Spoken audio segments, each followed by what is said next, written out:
ప్రభువునందు నాకు అత్యంత ప్రియమైనటువంటి వాళ్ళారా, మన ప్రభువును రక్షకుడునైనటువంటి యేసుక్రీస్తు వారి యొక్క శుభనామములు మీ అందరికీ నా హృదయపూర్వకమైన శుభములు వందనములు తెలియజేయుచున్నాను. ఉదయకాల సమయంలో దేవుని వాక్యాన్ని ధ్యానం చేసుకుందాము. ఈరోజు వాక్య ధ్యానము కొరకు మనం తీసుకున్నటువంటి లేఖన భాగము యోహాను రాసిన మొదటి పత్రిక 2వ అధ్యాయము 9-10 వచనాలు చదువుకుందాం. వెలుగులో ఉన్నానని చెప్పుకొనొచ్చు తన సహోదరుని ద్వేషించువాడు ఇప్పటి వరకును చీకట్లోనే ఉన్నాడు.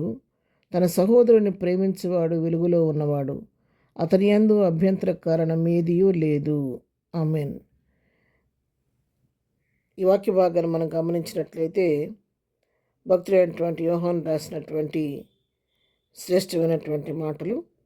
ఇక్కడ ఎవరైతే తన సహోదరుని ప్రేమిస్తున్నాడో అలాంటి ప్రేమ చూపించే వ్యక్తి వెలుగులో ఉన్నాడన్న సత్యాన్ని ఇక్కడ భక్తుడు మనకు తెలియచేస్తూ ఉన్నాడు. ఎందుకంటే సహోదర ప్రేమ నిలువరముగా ఉండనీయుడి అని వాక్యం సెలవిస్తూ ఉంది. అంతేకాదు ప్రేమ అనేకమైన దోషములను కప్పుతుంది. కాబట్టి మనం ఎదుటివారి పట్ల ప్రేమ చూపించేవారిగా ఉండాలి. అంతకంటే ముఖ్యంగా మన ప్రభువు మన మీద ప్రేమ చూపించాడు. మనం ఇంకనూ పాపులమై ఉండగా క్రీస్తు మన కొరకు చనిపోయి తన ప్రేమను మన పట్ల వెల్లడి చేసి ఉన్నాడు.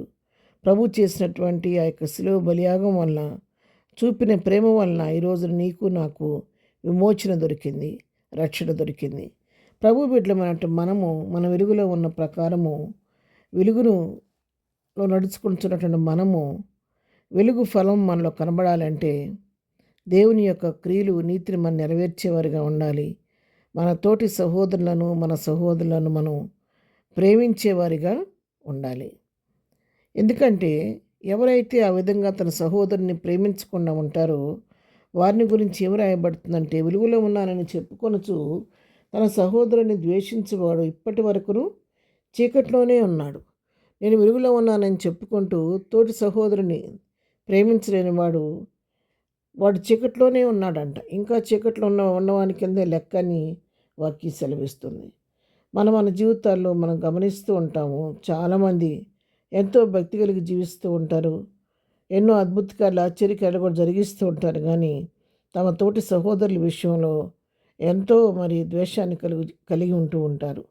అది దేవుని చిత్తం కాదు. ఆ విధంగా ఉండటం అది దేవుని యొక్క క్రియ కాదు, దేవుని యొక్క స్వభావం కాదు. అది దేవుని వాక్యం ఏం సెలవిస్తుందంటే, నేను వెలుగులో ఉన్నానని చెప్పుకుంటూ సహోదరుని ప్రేమించలేని వాడు చీకట్లోనే ఉన్నాడని చెప్పి వాక్యం సెలవిస్తుంది. అందుకే కొరింథీయులకు రాసిన మొదటి పత్రిక 13వ అధ్యాయం మనం చూస్తే 2వ వచనంలో, ప్రవచించు కృపావరము కలిగి మర్మములన్నీయు జ్ఞానమంతయు ఎరిగిన వాడనైనను కొండలను పెకలింపగల సంపూర్ణ విశ్వాసము గలవాడనైనను ప్రేమలేని వాడనైతే నేను వ్యర్థుడను. చూడండి, నేను ప్రవచించు కృపావరం నాకున్నప్పటికీ, మర్మములన్నీ బోధించే జ్ఞానము నాకున్నప్పటికీ, కొండలను పెకలించేంత సంపూర్ణమైన విశ్వాసం నాకున్నప్పటికి కూడా ప్రేమ అనేది నా లేకపోతే నేను వ్యర్థుడిని చెప్పని అపోస్తలుడైన పౌలు కొరింథీ సంఘాన్ని హెచ్చరిస్తూ ఉన్నాడు. కాబట్టి అన్నిటికంటే ముఖ్యంగా మనం ప్రేమను చూపించేవారిగా ఉండాలి. ప్రేమ ప్రతి వారి పట్ల మనం కనపరిచేవారిగా ఉండాలి. కొరింథీయులకు రాసిన మొదటి పత్రిక 13వ అధ్యాయం 13వ వచనం చూస్తే, కాగా విశ్వాసము, నిరీక్షణ, ప్రేమ ఈ మూడును నిలుచును. వీటిలో శ్రేష్టమైనది ప్రేమయే. అన్నిటికంటే శ్రేష్టమైనది ప్రేమ. కాబట్టి ప్రేమను మనం కలిగి ఉండాలి. అన్నిటికీ పైగా ప్రేమను మనం వస్త్రంగా ధరించుకోవాలి. ఎదుటివారి పట్ల మనం ప్రేమ చూపించేవారిగా, జాలి చూపించేవారిగా, కనికరపడేవారిగా మనం ఉండాలి. వెలుగు యొక్క ఫలము నీతి, సమాధానం, ప్రేమ. కాబట్టి నేను వెలుగు సంబంధులమైతే, వెలుగులో నడుస్తున్న వారమైతే ఆ ప్రేమ అనేది మనలో కనబడాలి. లోకం మనం పరీక్షించినప్పుడు నిజంగా ఇతడు వెలుగులో నడుచుకుంటున్న ప్రకారము తన సహోదరుని, తన వారిని ప్రేమిస్తూ దేవుని ప్రేమ నిలడ చేస్తున్నాడని చెప్పి గ్రహించే విధంగా లోకానికి మాదిరికరంగా మనం జీవించాలి. ఉదయకాలం వాక్యం నీతో నాతో సూటిగా మాట్లాడుతుండగా వెలుగులో నడుచుకుంటున్న మనము వెలుగు క్రియలు మనలో కనబడే విధంగా మన తోటి వారిని ప్రేమిస్తూ ప్రభు మన పట్ల ప్రేమ చూపించినట్లుగా ఎదుటివారి ఎడల ప్రేమ చూపిస్తూ ప్రభు కృపలో ముందుకు సాగిపోదాం. ప్రార్థన. ప్రేమగల తండ్రి, ఉదయకాలం మాకు ఇచ్చిన ఈ శ్రేష్టమైన హెచ్చరిక వాక్యాన్ని బట్టి నీ కొందనాలు. ప్రభువా, మా ఏళ్ళ మీరు చూపించిన ప్రేమను బట్టి నీ కొందనాలు.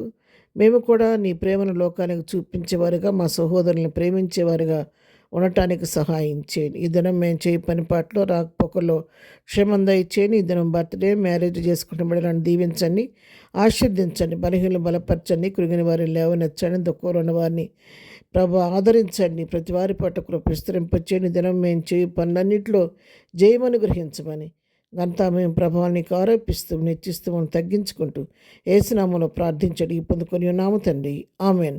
ప్రభు కృప సదాకాలం మనందరికీ తోడై నడిపించును గాక. ఆమెన్.